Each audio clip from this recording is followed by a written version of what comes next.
I'm riding today a bike I've been toying with buying for quite some time now. It's a bike which keeps coming up to the top of my list of bikes I want to try, of bikes I could potentially own. It is, of course, the Hypermotard.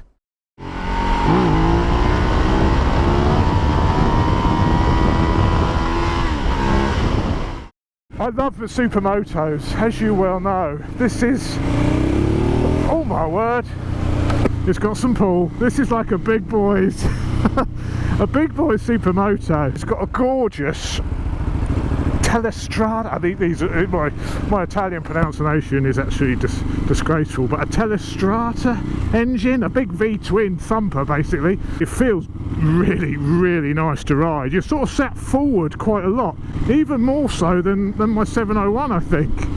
It's got a very forward weighted position. This is the base model. This isn't the fancy pants SP which has all the bling on. This is the stocker, so it's good to see if it's basically a good bike before you then start adding all the lovely upgradables. I love that engine already. I love engines with character. I keep coming back to this. V-twins, V4s, you know, big bangs. There's all different ways of getting good character in an engine, and I just love them. Obviously it's all about torque. You can't scream this sort of engine. This engine's about opening it up in a higher gear, letting it pull, get trail braking.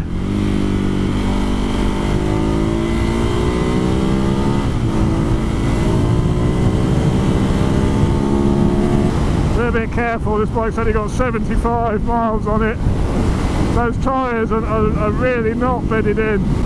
Jesus Christ, mate. This thing will absolute munch country lane. These sort of roads, this thing is built for these sort of lanes. Out the corner.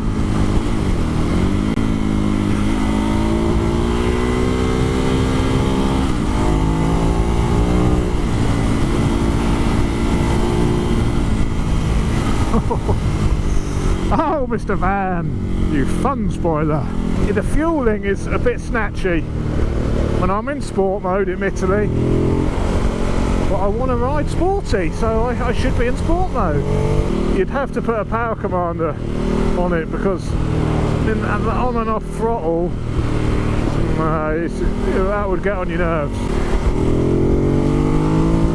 The pull it's got from low down like that is impressive. Oh, bit of poppage, a nice termy on it. Nice termy pipe. That would sound gorgeous.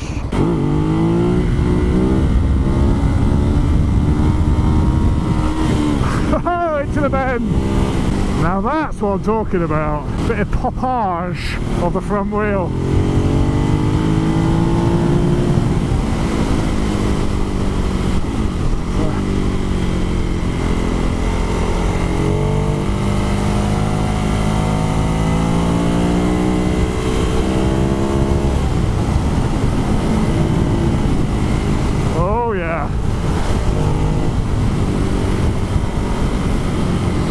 Yeah.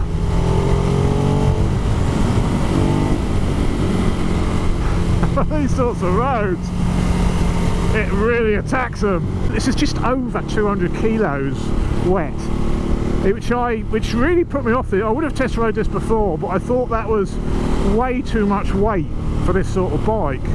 But it hides it really well. Changes direction really quickly.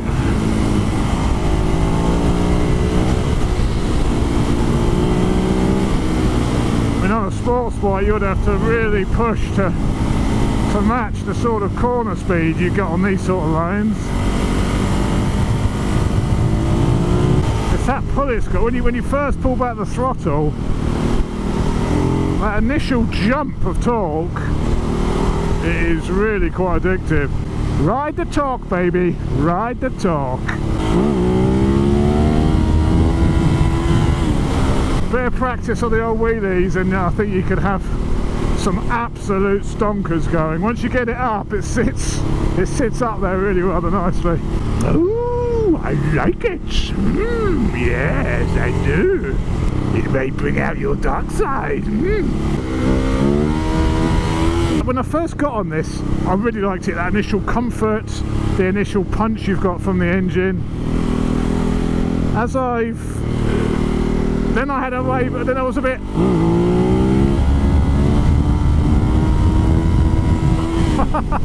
Then I was a little bit disappointed. It didn't quite have the punch I thought it would at the top. It was a little bit lacking. But now I've got used to it a little bit more. I'm starting to feel it now. I'm starting to get it. I'm starting to learn how to ride it. You've got to really rely on the torque, which is the same for any supermoto really. Any V-twin. It's all about the torque. There's no real top end power. It's all about the torque. This I think is just over 10,000, which to be honest, for a Ducati or Ducati, that's not too bad, is it?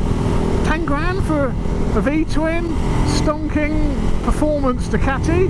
The SP is 13.5, so you're nudging up to bikes like the Super Duke, stuff like that, which the SP MT10, you're nudging that sort of money. But for the SP version, it does come with full Öhlins forks, Öhlins shock, Marchesini lightweight forged wheels, a really leery Ducati performance paint job, and lots of carbon trimmings on like the cam covers and stuff like that.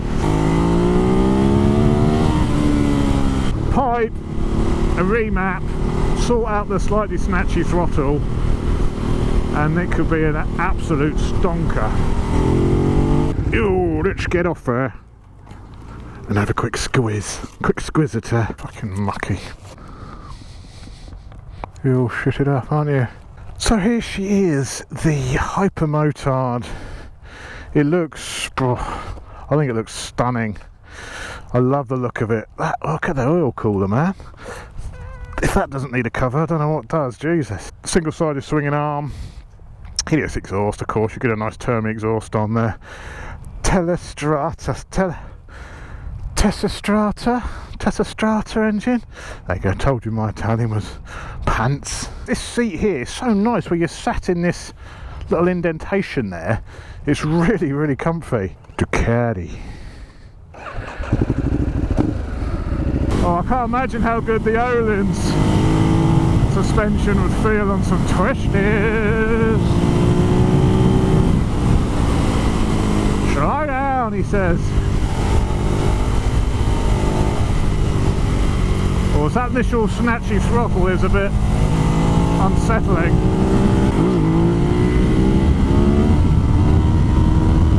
Wheelies as well.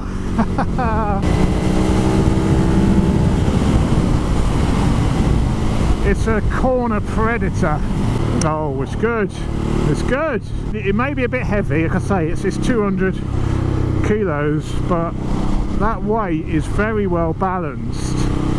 And you don't really notice it. If I had to guess the weight of this bike, I'd probably be going for 160, 170 kilos wet. That's how it feels. Doesn't feel like a 200 kilo bike. They've disguised the weight on this really rather well. I hope I've given you enough of an insight as to what this bike is like. Slightly clunky gearbox, slightly hard to get neutral. I've hit a few false neutrals as well. It could be because it's so new, it's only got 100 miles on the clock. But I'd hope that would free up a bit, or that would annoy me big time. But overall, I think it's for £10,000. I mean, it's just the same price as the MT10. That's the other thing. This is the same price as the MT10, which is probably a little bit more practical than this. But I would say, and obviously goes much faster than this. But this, yeah, it's a close one. This is probably a bit more fun though. It's quite close though. It'll be. This is a Ducati though. This gets you a Ducati in the garage for 10 grand. Come on, neutral. It's there somewhere. It's not good. I don't know what it's doing.